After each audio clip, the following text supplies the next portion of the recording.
Hi YouTubers. I was very surprised to see that there are very few videos on YouTube relating to a great scientist and pioneer of electrical research named Andrew Crosse. Nobody really knows about him, and his achievements deserve a lot more attention than they have been getting. Andrew Crosse was an Englishman who lived 1784 to 1855 and was, in his time, a famous and respected electrical scientist. He was a recluse who spent his time conducting experiments, managing and walking around his estate at any hour of the day and in all seasons. This man was a 19th century version of Nikola Tesla.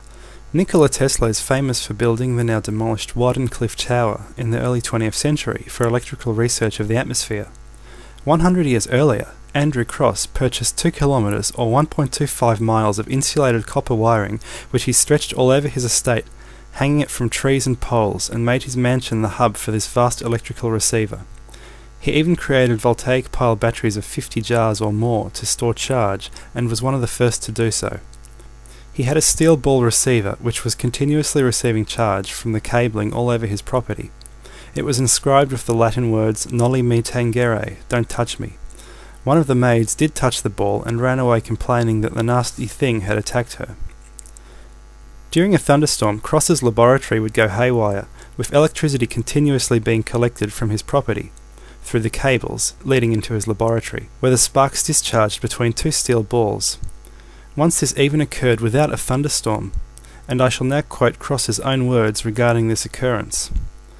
"About 4 o'clock in the afternoon, while I was still reading, I suddenly heard a very strong explosion between 2 bulbs, and shortly after many more took place, until they became one integrated stream of explosions, which died away and recommenced with the opposite electricity in equal violence.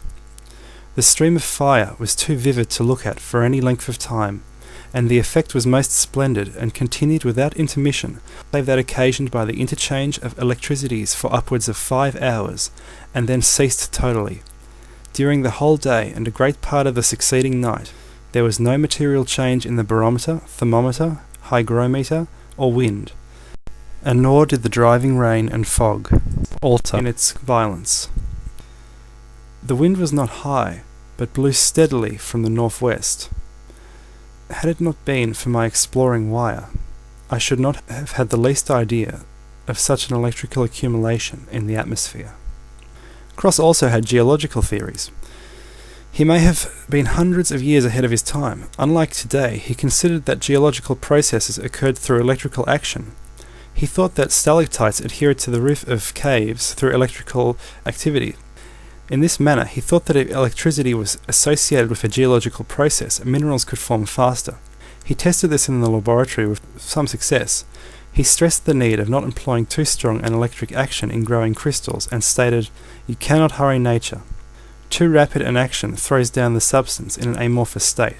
Atoms seem only to assume a crystalline form when they have time to arrange themselves in a state of polarization to the surrounding atoms." Crosse envisaged the preservation of food with electricity. He once stored a fish in a charged solution for months and ordered the chef to prepare it. The chef swore that it was fresh, and the only side effect when they ate it was that it had become tasteless. According to one book entitled The Man Who Was Frankenstein, 1979, by Peter Haining, Andrew Crosse gave an electrical lecture and demonstration to Mary and Percy Shelley in 1814.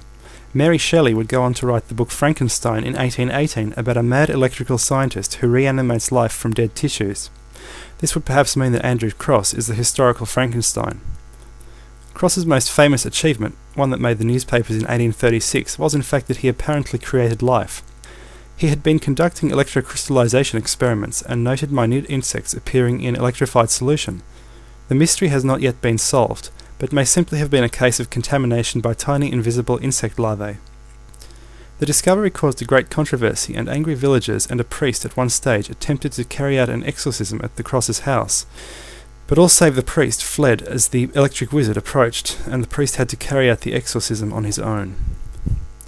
Andrew Crosse, above all, was an empirical scientist. He told his wife it is better to follow nature blindfolded than art with both eyes open. In other words, it is better to conduct experiments than merely theorize in an a priori manner in order to gain an understanding of the world. Despite his many experiments and great knowledge, his dying words to his wife were, "The utmost extent of human knowledge is but comparative ignorance." If you want some primary information about Andrew Crosse, I would recommend looking at the Memorials Scientific and Literary of Andrew Crosse, the Electrician, written by his widow Cornelia Crosse in 1857. I hope you enjoyed this video.